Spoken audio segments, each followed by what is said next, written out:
How's it going, everyone? Louis back for another album reaction and review. Thanks so much for hanging out. I hope you're having a great day. Today's the day. We are finally going to listen to Pimp a Butterfly by Kendrick Lamar. So it's been about 2 months since we listened to Good Kid, Mad City for the first time, and I absolutely love that album.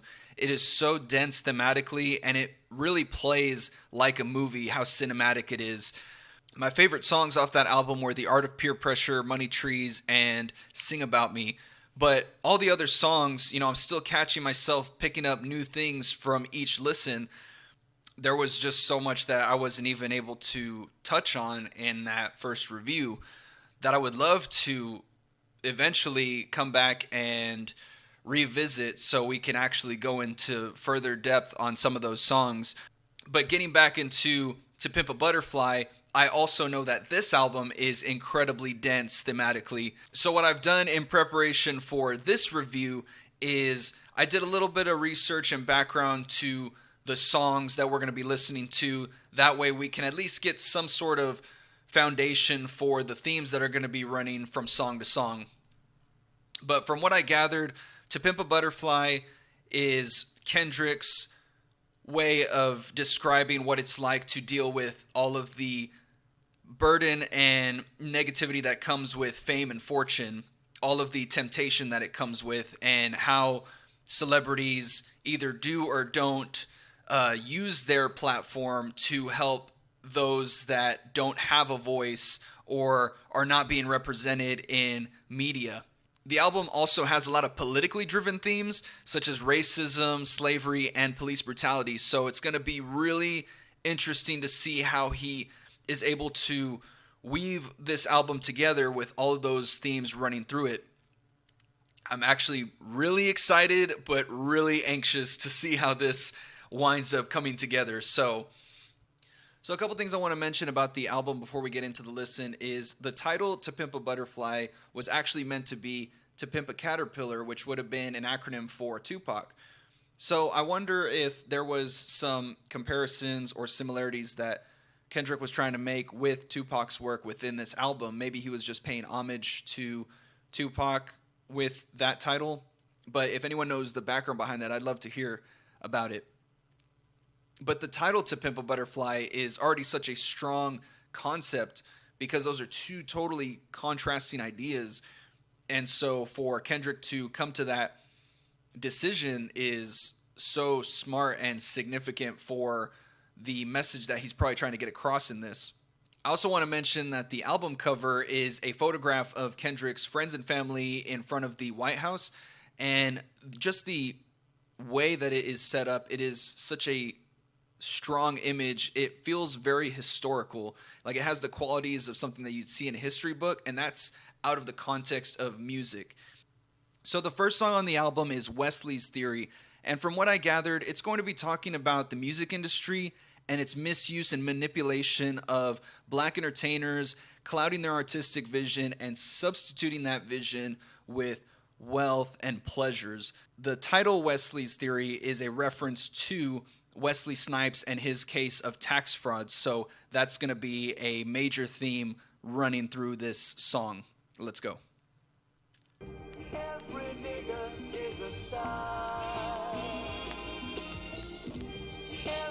Very jazzy, very Showtime.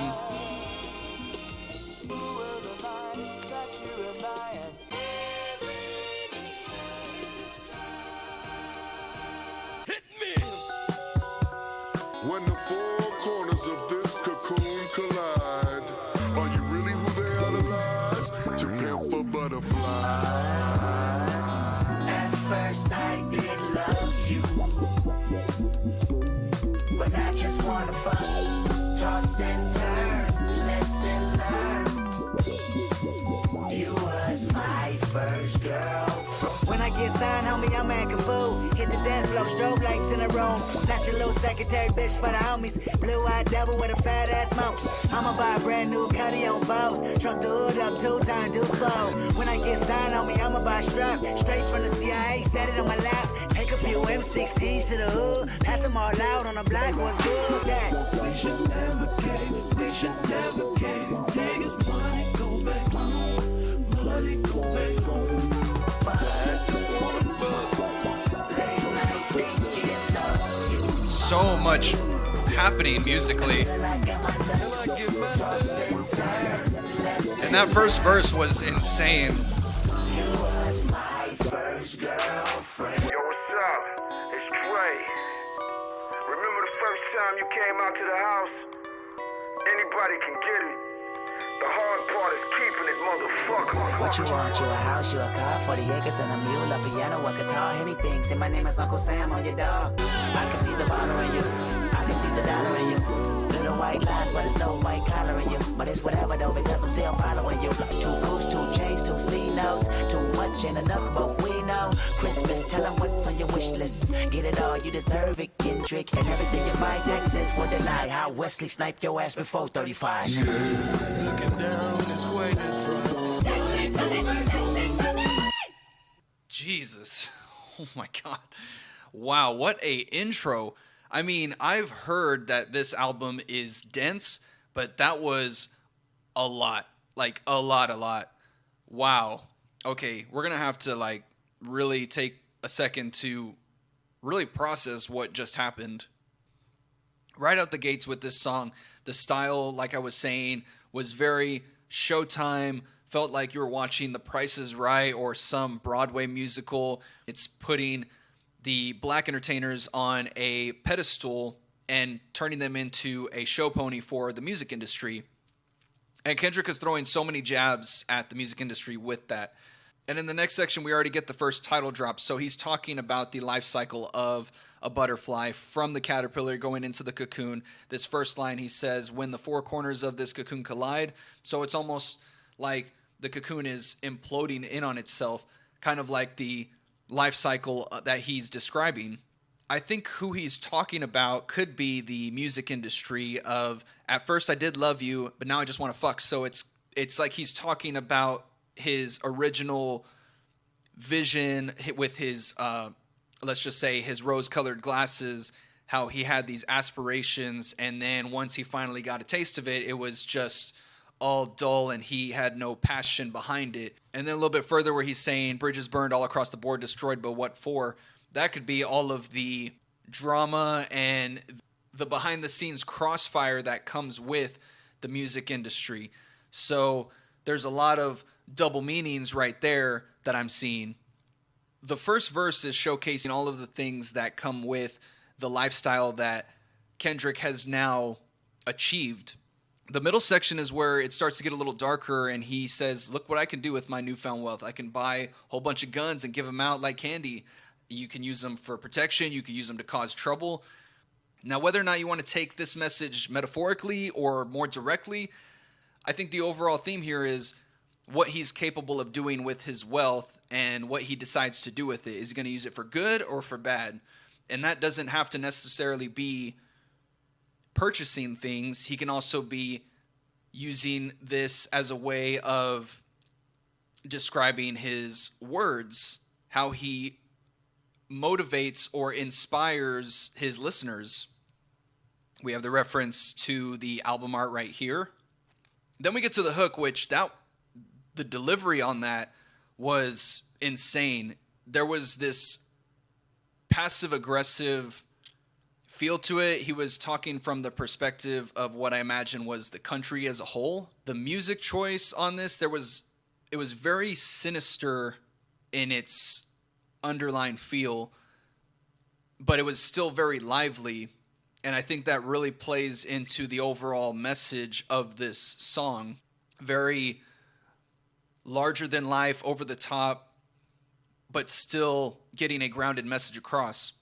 Later down here, we get to what I'm calling Dre's section, and he's trying to show Kendrick that what you want to do, you can do it. You're already there, but how are you going to sustain it? How are you going to maintain your passion, your drive in music, and not let the pleasures that come with the fame and fortune to not take over you?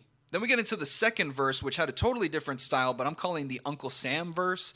And little white lies, but it's no white collar in you. It's almost like he's trying to steer Kendrick towards the lifestyle that he now lives. And unfortunately, it's a fork in the road where either you go towards the narrow path of success, be that however it comes, or you go the opposite direction where you follow that vicious cycle that the country has steered people in their entire life for generations. And that message is kind of reiterated here where he says, because you make me live forever, count it all together. So this character that Kendrick is talking from, Uncle Sam, he knows that this is a vicious cycle, and it doesn't matter what decision you decide to make, because the capitalist agenda that is being pushed here is cyclical. It's going to continue regardless. I really liked the Gemini line as well. So much good wordplay in this, and that's because I had the lyrics in front of me, but that was still very dense and tough to follow. Then we finally get the reference of Wesley Snipes' tax fraud case near the end. The last line that I want to mention is a lot of metaphors leaving miracles metaphysically in a state of euphoria. I just love how that line was delivered here. And this whole thing across the board was so dense thematically and musically. I was trying to pick up things musically, but I just really wanted to hone in on this story. That was a very dense first song, and I have a feeling this is going to be a 2-part video. So the next song is For Free, Interlude.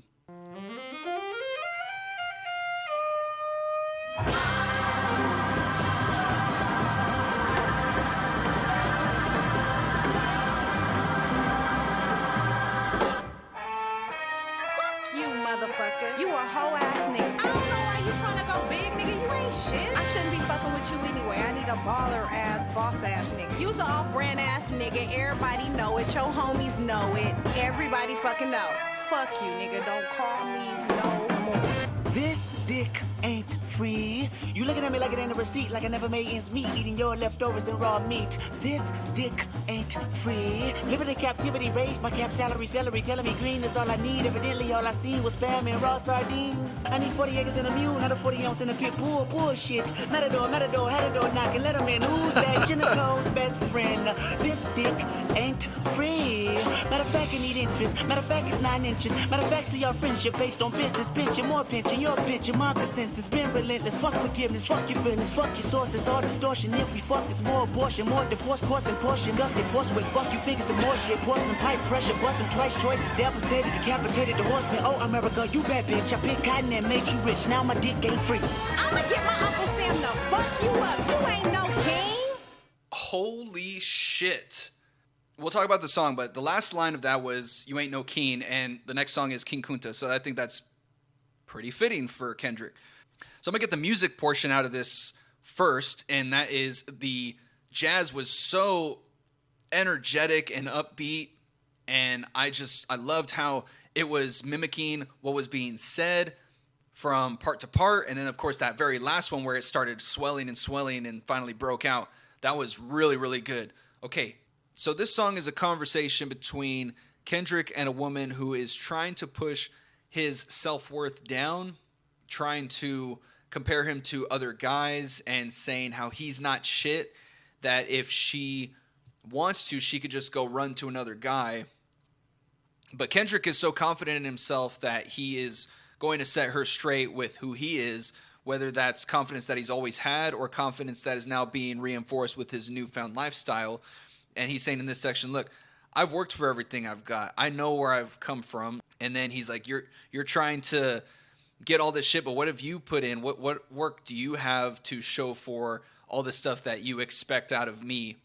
Not a 40 ounce in a pit bull. I didn't even see that. So as she's coming up with this laundry list of things that she's expecting from him, well, now he's throwing it back and saying, well, this is what I need from you. You know what I mean? Like, this is the expectations that I have because I know what I bring to the table. I was getting a whole bunch of Andre 3000 from his delivery. There's a lot of amazing things that were in here. I love this one. He says, pity the fool that made the pretty in you prosper. Holy shit. I think the jazz was really complimentary to this conversation that was being had because both of them felt very frantic and in your face. So that was a really good blend. 2 songs in, and we're definitely going to have to do a 2-parter for this. Yeah, there's just way too much here. The next song is King Kunta, which is a reference to the slave Kunta Kinte in the novel Roots, the Saga of an American Family. Let's go. I got a bone to pick. I don't want you monkey mouth motherfucker sitting in my throne again. True friends. One question. Bitch, where you and I was walking. Now I run a game, got the whole world talking. King Kunta, everybody wanna cut the legs off. Everybody I love this bass line. When you got the yams, what's the yams? You can smell it when I'm walking down the street. Oh yes we can, oh yes we can. I can dig rapping, but most of y'all share bars like you got the bottom bunk in a 2-man sale. Oh shit. I love this guitar layering over this. You got the yams. Mouth mammy fuck. I was gonna kill a couple rappers, but they did it to themselves. Everybody's suicidal, they didn't even need my help. 20 million walking out the court building, whoa, whoa. Oh yeah, fuck the judge, I made it past 25, and there I was, a little nappy-headed nigga with the world behind him. Life ain't shit but a fat vagina. From a peasant to a prince to a motherfucking king. Oh yeah, black man taking no losses. Oh yeah, bitch, where you and I was walking. Now I run the game, got the whole world talking. King Kunta, everybody wanna cut the legs off.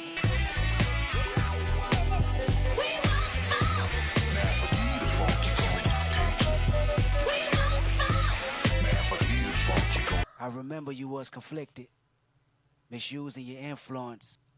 Wow. It's crazy how he describes it because it sounds like everyone who he thought had his back was actually waiting for him to trip up or to fail. This first verse, he mentions ghostwriting, which from what I understand, he used to do ghostwriting for other rappers. I loved how he phrased all of this. I thought it was funny when he mentioned Bill Clinton and the Yams. But I don't know how Richard Pryor plays into that. So if someone wouldn't mind letting me know, I'd love to hear about that. 365 times 2, so 2 years. He was contemplating. So it sounds like he, during this time, was MIA or not playing live shows. And maybe this is just him saying this is what I was doing. That third verse, it seems like he's still talking about that victory lap. And when he mentions the rappers, maybe there were some rappers that were coming onto the scene around that time. And he felt like he could have shut them down with his music, but he was still in Compton. And then this reference to the 20 million walking out the court, maybe that was his fan base at that time. I love the Michael Jackson reference right here. And it seems like even right here, he's picking up where he left off in Good Kid, Mad City with Compton, how he went through his journey in Good Kid, Mad City, and at the end, he crowned himself king. So here's another reference to that right here. The very end, he is referencing that song, We Want the Funk. I thought that was really well done. I'm sure there's more references that he uses within the album, but those two I recognized pretty quickly. I really liked this song. I think this is probably my favorite of the 3 that we've heard so far. Really catchy, and I love the overall message that he's getting across this, really owning his confidence in this and showing where he is at this moment, and fuck everyone else who doubted him. The next song is Institutionalized. What money got to do with it? When I don't know the full definition of a rap image. I'm trapped inside the ghetto and I ain't proud to admit it. Institutionalized, I keep running back for a visit. Hold up, out to admit it. I love that this character is back. Kill me a nigga, so what? If I was the president, I'd think my mom was ready.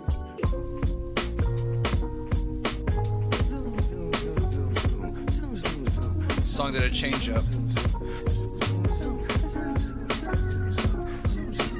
Life to be like a box of chocolate, quid pro quo, something for something, that's the obvious. serious. Oh shit, flow so sick, don't you swallow it. Biting my style, you salmonella poison positive. A dream, only a dream. If work, don't follow it. Remind me of the homies that used to know me. Now follow this. I tell you my hypothesis. I'm probably just way too loyal. K-Dizzle would do it for you. My niggas think I'm a god, but something came over you once I took you to them fucking BET Awards. You looking at artists like they're harvests. So many rollies around you and you want all of them. Boy, shit don't change. I wonder if this is supposed to be his grandma. Ass nigga. Oh, now. Slow down.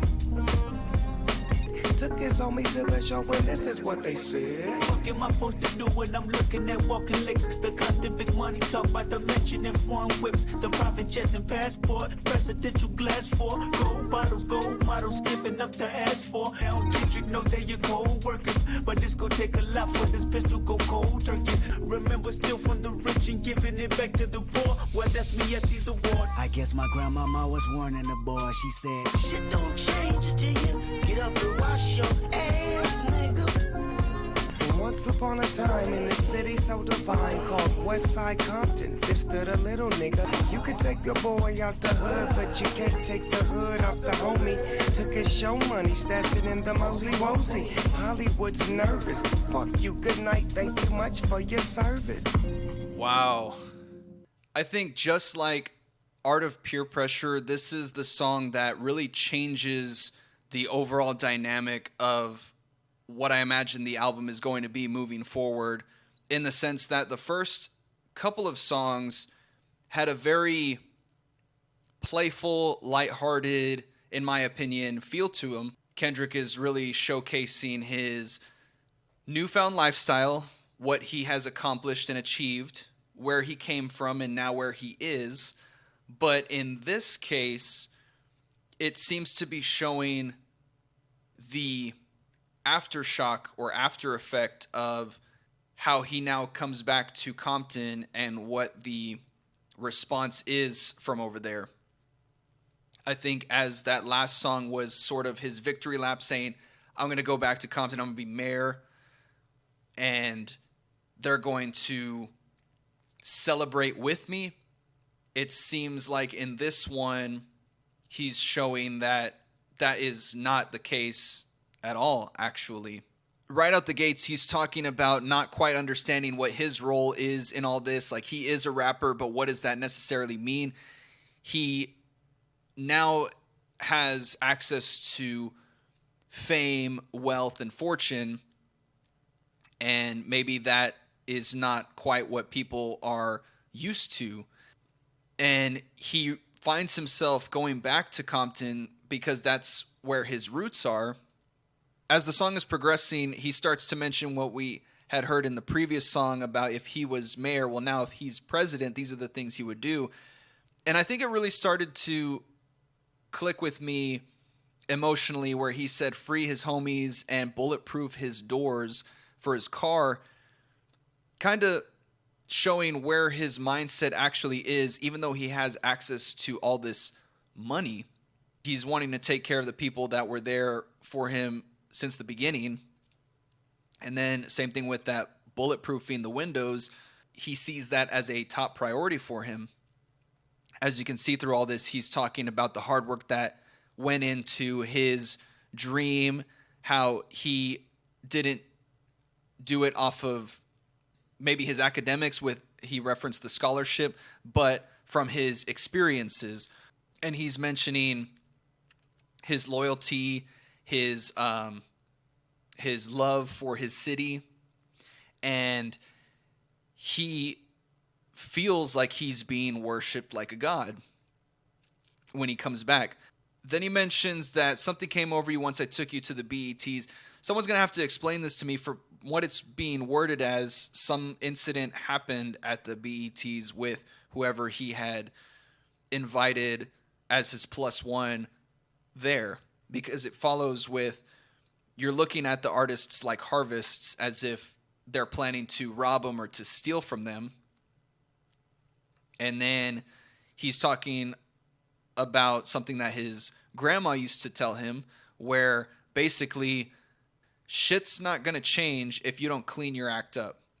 So if you don't clean yourself up, shit's going to keep following you. He follows that up with Once Upon a Time in a City So Divine, Westside Compton. Those are two contrasting ideas because of how he described Compton in the previous album. But that's how he sees the city. But then he describes a kid where maybe he's talking about all of the things that he has now experienced as a successful artist, making it big. He comes back to Compton and all of the people who are looking up to him see him differently. They don't, in this case, see him as a god. They may see him as buying into the system or being bought by the system. And maybe they're insinuating that he's brown-nosing to get where he is. The last section, he's talking about a kid who he sees as talented but is not capable of getting out of Compton like he did. And he says Hollywood's nervous, so maybe he is talking about himself or he sees himself in someone else. This song was giving me a lot of Sing About Me vibes. Musically, there was a lot of somber, melancholic rhythms and sounds coming out of this. You can really feel a change in tone. It felt very heavy compared to the other songs that we heard previously. I really like what he's constructing here. I think there is a narrative thread that is similar to Good Kid, Mad City here. And he's doing a very good job weaving this all together. We're only a quarter of the way done with this album, and I'm reeling off of what we just heard. So the next song is These Walls. I remember you was conflicted, misusing your influence. Sometimes I did the same.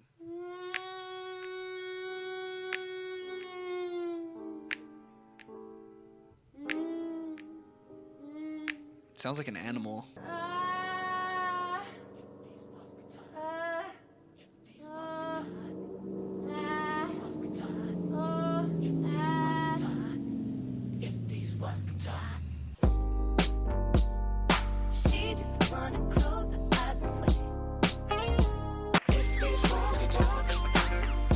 Wow.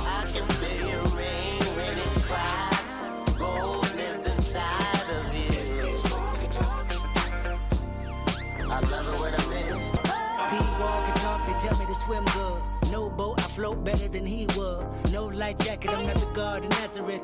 But your flood can be misunderstood. Landlord said the wall vacant more than a minute. The wall are vulnerable. Exclamation, interior pink, color coordinated. I interrogated every nook and cranny. These walls wanna cry tears. These walls happier when I'm here. These walls never can hold up. Every time I come around, demolition might. I don't know how long I could wait in these walls. I've been on the streets too long. Looking at you from the outside, cause when I come around, demolition go. Jesus. I love what's happening musically. I think it fits the vibe. Talk, they tell you it's too late. Your destiny accepted, your fate. Burn accessories and stash them on the yard. Take the recipe, the Bible, and God. Walls telling you to listen and sing about me. Retaliation is strong, you even dream about me. Kill my homeboy and God spared your life. Dumb criminal got indicted same night. So when you play the song, rewind the first verse. About her baby daddy currently serving life. And how she think about you until we meet up at night. About the only girl cared about you when you asked her. And how she fucking on a famous rapper. Walls can talk.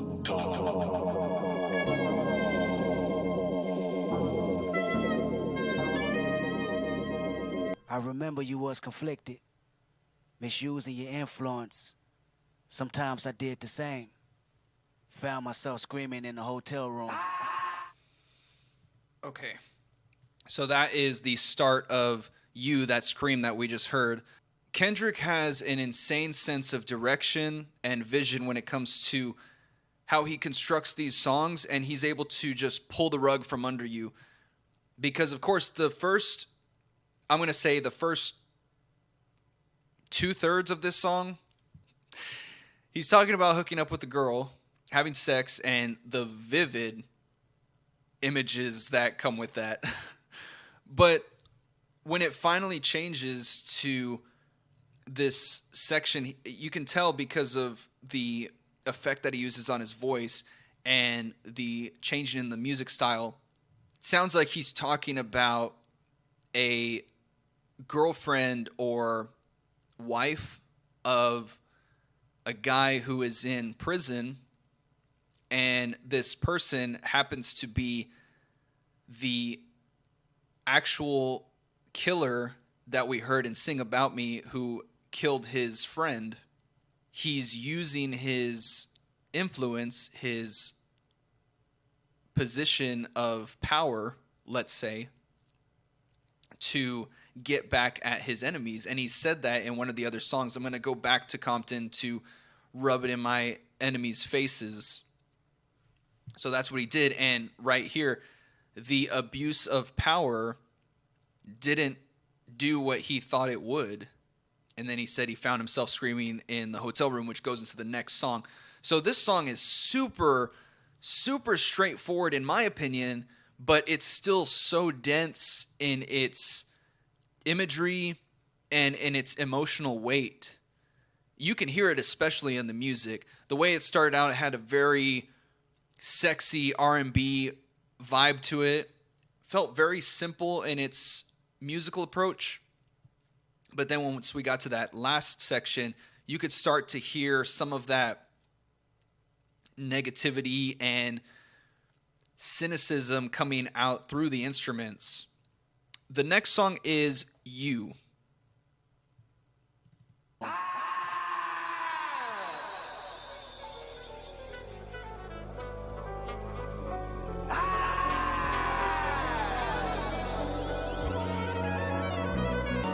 Loving you is complicated. Loving you is complicated. Loving you is complicated.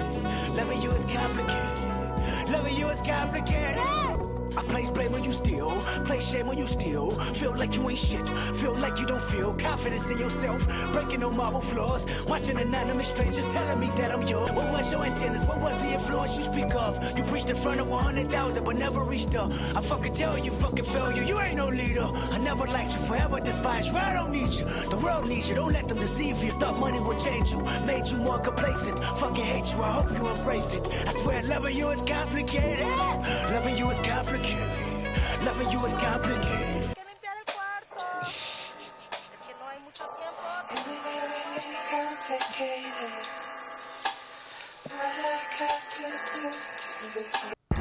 You the reason why mama and them leaving. No, you ain't shit. You say you love them. I know you don't mean it. I know you irresponsible, selfish. You deny you can't help it. Yet where was your presence? Where was your support that you pretend? You ain't no brother. You ain't no disciple. You ain't no friend. A friend never leave Compton for profit or leave his best friend, little brother. You promised you watch him before they shot him. Then he died, God himself, and say you fucking failed. You ain't tried.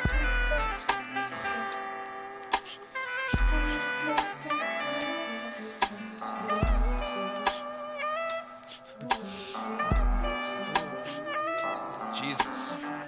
I know your secrets, nigga. Mood swings is frequent, nigga. And if this bottle could talk, I cry myself to sleep, bitch. Everything is your fault. Falls breaking to pieces. Earthquakes on every week. You out the Earl, I'm fucked up. But I ain't as fucked up as you. You just can't get right. I think your heart made a bulletproof. Should've killed your ass long time ago. You should've filled that black revolver blast long time ago. And if I told your secrets, the world of no money can't stop a suicidal weakness. Listening to the beginning of this song and how it evolved and changed its context within the rest of the song, Kendrick has done that multiple times between this album and Good Kid, Mad City. From what we experienced in Good Kid, Mad City, where he is showing all of the struggles that came with living in Compton and how he was able to overcome them, follow his dream, make something out of himself, and then become an icon for so many in music. I'm sure his outlook, once he had finally reached that point, was to stay focused, go back to Compton, bring all of his friends and family with him, And unfortunately, this goes to show how difficult of a lifestyle music at this level can be. And so as he goes back to Compton, he's describing all of these situations where people look up to him and don't see him as a leader. They don't see him as somebody to be a preacher or help them out in their struggles. He mentions right here, loving you, not loving you, 100 proof. Probably drinking his sorrows away. He mentions housekeeping. So he was in his hotel room from earlier while this was all happening. Even down here, it seems like he is showing that he had suicidal tendencies at one point in his life, and maybe they're still peeking through up to this point, even with all this success. His voice in this was so gut-wrenching. It really gave me chills hearing this with those breaks in his voice all the way through. We haven't even hit the halfway point of this album, but these first 6 songs are fucking incredible. I don't even know what to expect from the next half of this album. But the next song is Alright. All's my life I has to fight, nigga. All's my life hard times like, yeah. I'm fucked up, homie, you fucked up. But if God got us, then we gon' be alright. Nigga, we gon' be alright. Nigga, we gon' be alright. We gon' be alright. Do you hear me? Do you feel me? We gon' be alright.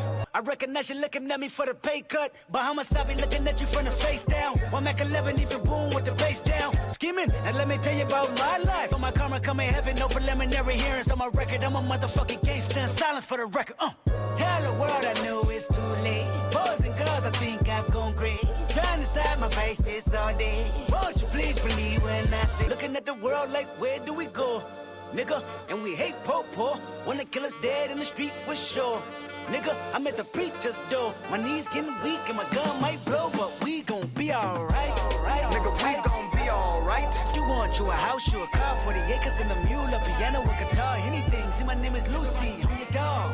Motherfucker, you can live at the mall. We go digging in my pocket, and a profit big enough to feed you every day. My logic, get another dollar just to keep you in the presence of your Chico. I don't talk about it, be about it. That's a good beat drop. If I got it, then you know you got it. Heaven, I can reach my rights, my wrongs. I right till I'm right with God. When you know we've been hurt, been down before. Nigga, when our pride was low, looking at the world like, where do we go? We gon' be alright. Nigga, we gon' be alright. I love this hook so much. Be alright. We gon' be alright. Do you hear me? Do you feel me? We gon' be alright. I'm alright in your favor. Dark nights in my prayers. I remember you was conflicted, misusing your influence, abusing my power, full of resentment that turned into a deep depression. I didn't want to self-destruct. It was a Lucy was all around me, so I went running for answers. I loved that song so much. I'm glad that he made this switch up following the previous song, because while the other one was very gut-wrenching and hopeless, this one feels more uplifting and hopeful.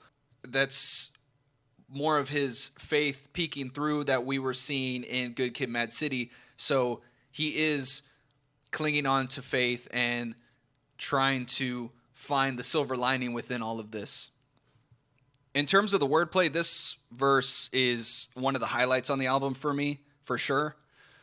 I don't know if it was mentioned earlier, but we finally got the reference to police brutality here. And then he also mentions going to the preacher's door and that his gun might blow. So to me, I'm thinking that maybe here is where he starts feeling those vices or those temptations from the devil and wanting to either pull the gun on the police or on himself. So he's going to the preacher asking for forgiveness and for guidance. And it's insane to me to follow that statement with the hook, trying to say we're going to be all right. You know, it's a reminder to himself, even with those dark thoughts, to try to stay focused. Here he repeats a couple of lines that he said in previous songs, but then he also mentions someone named Lucy. And at the very end of the song, I noticed that he was making some references to the devil. So in a lot of ways, I think this could be, instead of it being Lucifer, he perceives Satan as being a woman. So he calls her Lucy. And all through here, it's like, again, that devil on your shoulder saying what she can provide to him. And here you can see he's trying to fight that urge and trying to stay clear-headed, clear-minded with God and his relationship with God. At the end, he has a little prayer that he's reciting, but the final couple of lines are segments of things that he had said in previous songs. Right now, I think that is my favorite song off the album. The next song is For Sale.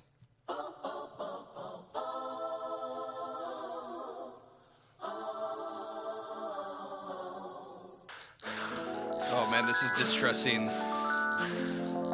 The keys are cutting that tension in half. This is really dreamy. Now, baby, when I get you, I'ma go hit the bottle with you. Smoking, looking, poking the danger till I'm out with you. Cause I want you. I remember you took me to a mall last week, baby. You looked me in my eyes about 4 or 5 times till I was hypnotized, and you clarified that you said Sherane ain't got nothing on Lucy. I said, you crazy?